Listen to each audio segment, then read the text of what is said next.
बिस्मिल्लाहिर्रहमानिर्रहीम। अस्सलाम वालेकुम। आपने कभी सोचा कि चाइना जैसे मुल्क के अंदर इस वक्त इतना बड़ा क्राइसिस एनर्जी का खड़ा हुआ है?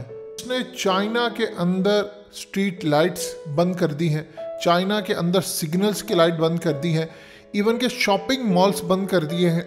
इसके अलावा बहुत सारी जगहों के ऊपर जहाँ पर लोग अपार्टमेंट्स में रहते हैं उनकी एलिवेटर्स बंद कर दी हैं। बहुत सारी चीज़ें इस वक्त बंद हो गई क्योंकि चाइना में इस वक्त बिजली का बहरान इतना ज़्यादा अचानक खड़ा हो गया है, ब्लैकआउट हो गया है। अचानक उसके बाद उनकी इंडस्ट्री पूरी तरह बंद हो रही है, यानी एक पूरे खत्ते के अंदर इनर मंगोलिया के अंदर हालात बहुत ज़्यादा ख़राब है। अचानक ऐसा हुआ क्या है, इस वीडियो की अहम डिस्कशन चलती रहेगी, लेकिन इससे पहले आप वीडियो को लाइक करें, हकीकत टीवी को सब्सक्राइब कर लें और बेल आइकन पर ज़रूर क्लिक करें। एक ये क्राइसिस है और दूसरा क्राइसिस जो इस वक्त बड़ा परेशानी का बायस है, जिसने इंटरनेशनल सतह पर चाइना की बड़ी बदनामी की है, वो है एवरग्रांड कंपनी।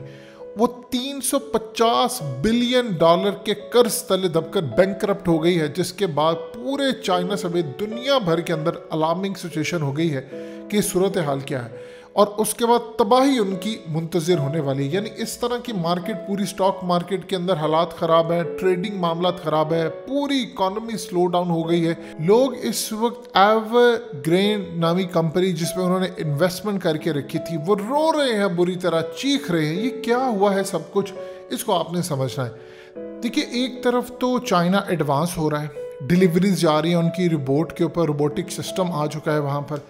एक तरफ तो ये फ़ायदा है, दूसरी तरफ उनको जो क्राइसिस का सामना करना पड़ा है। इसकी शुरुआत होती है 2020 में, क्लाइमेट समिट हुआ था यूनाइटेड नेशन के अंडर।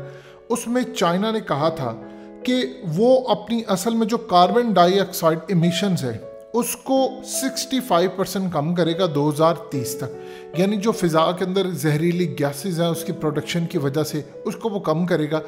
उसकी सूरत हाल यही थी कि आप पावर को कट करते हैं, कुछ उसका अल्टरनेट सोर्स लेकर आते हैं, फिर उसके बाद जाते हैं। अब इस वक्त चाइना ने काम ये किया कि पूरे मुल्क के अंदर जितनी कंपनीज थी उनको कहा कि देखिए, आपको ये फलाना फलाना टारगेट दिया जाता है, एक साल में हर एक को टारगेट दिया गया कि फलाने फलाने आपने काम करना है, यानी एक साल में इतनी कट करनी है आपने अपनी कंजप्शन पावर की, ताकि हम फिज़ा में कम से कम जहरीली गैसेस बेचें। हर साल उनको एक टारगेट दिया जाएगा, लेकिन तकरीबन आप समझ लीजिए कि इस वक्त सिर्फ 100 में से 30% अमल हो पाया है। अब हुआ यूँ है कि जब से कोरोना आया उसके बाद से इंडस्ट्री ठप हो गई। अब पूरी दुनिया के अंदर से ऑर्डर्स नहीं आ रहे थे। अचानक जब डिमांड बढ़ी है तो इन्हीं कंपनीज ने बहुत ज़्यादा बड़ी तादाद के अंदर पावर कंजम्पशन शुरू कर दी है। पावर इतनी उन्होंने जनरेट नहीं की, डिमांड उनकी बहुत ज़्यादा बढ़ गई। अब एक तो डिमांड बढ़ी, दूसरा चाइना की कंपनीज ने जो पावर जनरेट करती थी उन्होंने कहा कि आप लोगों ने ज़्यादा यूज़ नहीं करनी, क्योंकि हुकूमत की तरफ से हमें अलाउ नहीं है कि आपको ज़्यादा देना। अब जब पूरी तरह पावर उन्होंने ज़्यादा यूज़ करना शुरू कर दी तो क्राइसिस खड़ा हो गया। यानी पहले जितनी उनके पास डिमांड थी, डिमांड उनके पास ज़्यादा हो चुकी है, लेकिन उनको कहा गया कि तुम लोगों ने आउटपुट कम करनी है, अपनी पावर को कम करना है, ज़्यादा बिजली तुम लोगों ने यूज़ नहीं करनी। जितनी बिजली आप यूज़ करेंगे उसके नतीजे में प्रोडक्शन ज़्यादा होगी, कार्बन डाइऑक्साइड हवा में ज़्यादा फैलेगी, और जो वो मायदा करके आए हैं उसके तहत उनको 10 साल में 65% कम करना है। अब इससे सूरत हाल ये पैदा हुई है कि उन्होंने ख़ास तौर पर जो एरियाज़ हैं, घरों के अंदर भी लोगों को कहा है कि आपने माइक्रोवेव नहीं चलाने, आपने हीटर नहीं चलाने। इवन के लोगों को पानी के मसाइल इस वक्त पैदा शुरू हो गए, पानी उन तक नहीं पहुंच पा रहा प्रॉपरली, ना कोई काम हो रहा है, और एक बड़े एरिया के अंदर इस वक्त क्राइसिस पैदा हो गया है। इसके बाद सूरत हाल ये है कि क्राइसिस बढ़ता बढ़ता पूरे चाइना के अंदर अगर पहुंच जाता है तो दुनिया भर के अंदर इतना बड़ा क्राइसिस जन्म लेगा, क्योंकि प्रोडक्शन यहाँ से स्लो होगी, डिमांड पूरी नहीं होगी, जिसकी वजह से कीमतें बढ़ जाएंगी। ऑलरेडी आप जानते हैं सेमीकंडक्टर की वजह से दुनिया भर में सप्लाई मुतासिर हुए। पाकिस्तान समेत दुनिया भर में गाड़ियां ना तो नई बुकिंग हो रही है, पुरानी की कीमत बढ़ती जा रही है, क्योंकि ताइवान 56% दुनिया का सेमीकंडक्टर बनाता है। उन्होंने भी वहाँ पर अपनी बहुत ज़्यादा कमी देखी है। चाइना में भी कमी हुई है। अमेरिका के अंदर चूँकि हवावे बनाता था उसको ब्लैकलिस्ट कर दिया है। तो पूरी दुनिया के अंदर एक अजीबो गरीब क्राइसिस खड़ा हुआ है। अब चाइना की जो एक कंपनी है उसकी वजह से तबाही बहुत ज़्यादा है, वो है एवरग्रांड। ये बेसिकली जो कंपनी है ये हाउसिंग है, ये घर बनाती है वहाँ पर, और इस वक्त उनके 16 लाख पेंडिंग घर हैं वो जो बना रहे हैं, कंस्ट्रक्ट करते हैं। लोगों ने इनमें इन्वेस्ट किया हुआ, इनके शेयर्स खरीदे हैं, बॉन्ड खरीदे हैं। इनकी कीमत शेयर की तकरीबन 90% गिर चुकी है। वो यूँ है कि चाइना के अंदर कर्ज बहुत ज़्यादा आसानी से मिल जाता था। कर्ज लेकर आप फैक्ट्री लगाएं, आप काम करें, 1 लगाएं, 2 लगाएं, यानी शराइत भी बहुत ज़्यादा आसान से। अब हुआ यूँ है कि लोग बहुत ज़्यादा उन्होंने कर्ज ले लिया है चाइना के अंदर डोमेस्टिक लेवल पे, लेकिन वो अदा नहीं कर पा रहे क्योंकि ग्लोबल इस वक्त स्लो डाउन हुआ था कोरोना के बाद, उनकी प्रोडक्शन नहीं हुई, और अब जब हो रही है तो उसके बाद उनको कहा जा रहा है कि प्रोडक्शन तुमने कम करनी है। उसकी वजह से एक नया क्राइसिस चाइना के अंदर खड़ा हो गया। उनको समझ नहीं आ रही कि हमने करना क्या है। वो कंपनी बैंकरप्ट होगी, लोग रो रहे हैं, चीख रहे हैं, उनका पैसा बर्बाद हो गया। अब देखिए, चाइना अगर उस कंपनी को बचाता है, 350 अरब डॉलर रेस्क्यू करता है, तो उसके बाद इस तरह की बेशुमार जो हाउसिंग कंपनीज है वो भी बैंकरप्ट होने के लिए तैयार है, फिर वो उनको बचाएगा, यानी वो बचाते बचाते पूरा मुल्क ही न डूब जाए।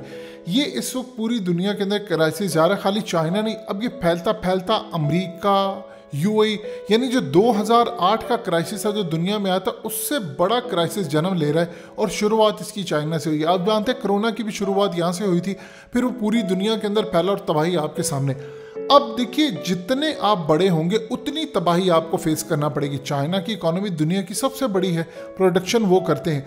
इस वक्त वहाँ पर एक तो पावर शॉर्टेज हो चुकी है, दूसरा वहाँ पर क्राइसिस टू क्राइसिस खड़ा होता जा रहा है। उनकी बड़ी बड़ी कंपनियां इस वक्त बैंकरप्ट हो रही हैं, और चाइना की इस कंपनी का बैंकरप्ट होना बाकी उनकी कंपनियों के ऊपर भी असर डाल रहा है, और आहिस्ता आहिस्ता उनकी पावर जनरेशन मामला तो उनके इतने ज़्यादा ख़राब होते जा रहे हैं, इतने ज़्यादा ख़राब हो रहे हैं कि उनसे अब चीज़ें कंट्रोल, यानी इस वक्त डिमांड बहुत ज़्यादा है, वो प्रोडक्शन उनकी इतनी नहीं है, और दुनिया में चाइना के अलावा इस वक्त इस लेवल की प्रोडक्शन कोई कर नहीं सकता, और पूरी दुनिया में क्राइसिस खड़ा है। आप देख लें पाकिस्तान में गाड़ियों का क्राइसिस, हमारे यहाँ पर डॉलर का क्राइसिस देख लें किस लेवल पर है, यानी इतनी कीमत बढ़ती जा रही है। पूरी दुनिया के अंदर महंगाई बढ़ी है, तेज़ी के साथ महंगाई बढ़ी, अनसर्टेनिटी बढ़ती जा रही है, ना कोई जॉब्स का पता है, अमेरिका से लेकर चाइना तक। यानी चाइना ने जो इतनी अपनी मैजिकल इकोनॉमी बनाकर रखी थी, उसको भी स्लो डाउन का सामना इस वक्त करना पड़ रहा है। उन्होंने अपनी कंपनीज को कहा है कि तुम लोगों ने बिजली कम यूज़ करनी है, क्योंकि हमने वो टारगेट अचीव करना है, अल्टरनेट इसका लेकर आना है, और वहाँ पर डिमांड बहुत ज़्यादा है, और पूरी दुनिया के अंदर इसका कोई अल्टरनेट इस वक्त नज़र नहीं आ रहा। देखिए, ये एक बबल है जो आहिस्ता आहिस्ता फटने जा रहा है। ये पहले चाइना में होगा, फिर दुनिया के दूसरे ममालिक में होगा, और यूँ ये बढ़ता बढ़ता पूरी दुनिया के अंदर जाएगा। जॉब्स क्राइसिस, अनएम्प्लॉयमेंट, तबाही, परेशानी, और ये पूरी दुनिया के अंदर इस वक्त बहरान जा रहा है। आप ये देखिए, गौर करते जाएं, पाकिस्तान में खाली महंगाई नहीं बढ़ी, महंगाई हमारे यहाँ पर तो आर्टिफिशियल तरीके की महंगाई बढ़ती है। एक होती है नेचुरली महंगाई बढ़ रही है, हालात ख़राब हैं, चाइना में बढ़ रही है, अमेरिका में बढ़ी है, यूएई में देख ले, पूरी दुनिया में बढ़ी। लेकिन यहाँ पर जो होता है कि आप आर्टिफिशियल तरीके से, मिसाल के तौर पर इस वक्त आप मार्केट में जाए तो आपको डॉलर नहीं मिलेगा।